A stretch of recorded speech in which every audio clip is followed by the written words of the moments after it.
Souvent dans un nouveau projet, on a une idée, on a même plein d'idées. Malheureusement, et parce que c'est peut-être un peu rébarbatif, on place le côté juridique un peu à la fin de tout ça.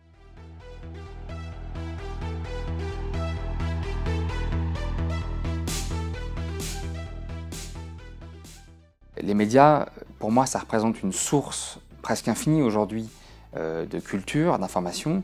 Il faut évidemment que cette information puisse être considérée comme fiable le plus possible.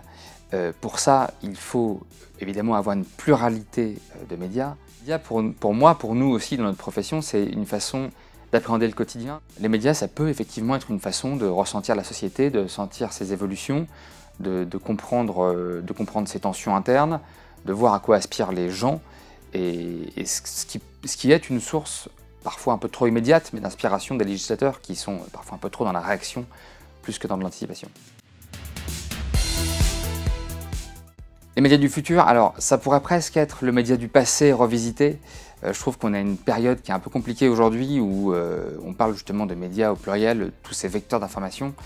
C'est difficile de savoir où regarder, comment regarder et surtout ce qu'il y a derrière. Le média du futur, ça devrait être le journal qu'on achetait le matin de manière systématique en allant travailler, mais revu avec les outils modernes.